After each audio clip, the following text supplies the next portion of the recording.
Հակակոռուպցիոն կոմիտեն այսօր ընդդիմադիր ուժեղ Հայաստան կուսակցությանը վերագրվող ընտրակաշառքի նոր գործի ու նոր ձերբակալությունների մասին հայտնեց, այս անգամ Շիրակի մարզի անխոշորացված համայնքում։ Հայաստանի Հանրապետության հակակոռուպցիոն կոմիտեի ծառայողների կողմից իրականացված օպերատիվ հետախուզական միջոցառումների արդյունքում փաստական տվյալներ են ստացվել այն մասին, որ ուժեղ Հայաստան կուսակցության Շիրակի մարզի Անի համայնքի տարածքային պատասխանատուն իր մերձավոր ազգականների եւ այլ անձանց հետ 2026 թվականի հունիսի 7-ին կայանալիք ազգային ժողովի ընտրություններին իրենց կուսակցության օգտին քվեարկելու պայմանով մի շարք ընտրողների խոստացել, ինչպես նաեւ տվել են ընտրակաշառք։ Վաղ առավոտյան էին իրավապահները մի քանի հասցեներում ու ուժեղ Հայաստանի Մարալիկի գրասենյակում խուզարկություններ արել, ու ըստ կուսակցության Գյումրիի համակարգողի 4-ից 5 հոգու բերման ենթարկել։ Հակակոռուպցիոնը դեռ չի հայտնում, թե քանի ձերբակալված կա ու արդյոք միջնորդելու են, որ դատարանը նրանց կալանավորի։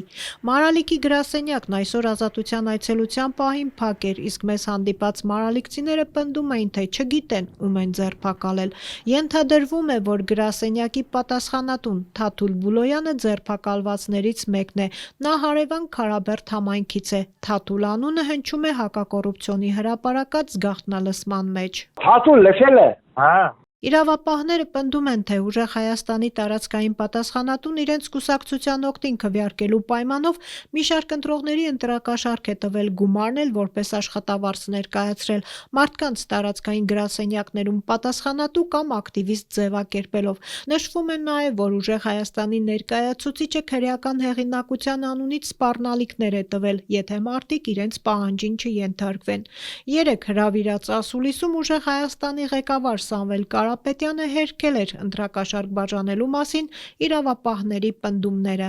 Մենք որպես առաջատար ուժ կաշառք տալու կարիք չունենք։ Մարդիկ ընդհանրապես Հայաստանում ներկա ռեպրեսիաների պայմաններում իրար հետ բարեկամական զրույց ունենալը դարձել է հանցագործություն։ Դա ընդամենը գործող իշխանության ցնցումներն են, վախերն են, որը արտացոլվում է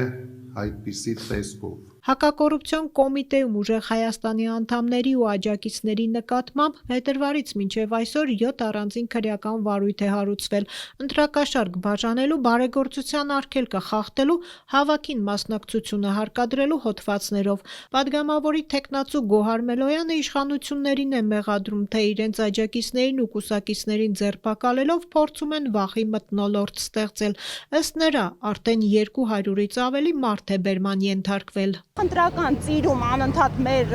համակիրներին, աջակիցներին, գործընկերներին նման կերպով բերման ենթարկում, արդեն ավելի քան 200 բերման ենթարկված մարդու մասին է խոսքը։ Պատկերացնում եք, մեր ընտրացուցակից, նախընտրական ցուցակից 4 թեկնածուի նկատմամբ խափանման միջոց է կիրառված։ Սա կրկին ընդգծում եմ, նախընտրական գործընթացի անկախության, հավասարության, օբյեկտիվության, արդարության բոլոր հիմնարար սկզբունքների խախտում է։ Իրավաբան Գոհար Մելոյանը նաև ընդգծում է, որ ամեն քրեական վարույթի հետ հրապարակվող գաղտնալսումները համատարած խախտում են անմեղության կանխավարկածը։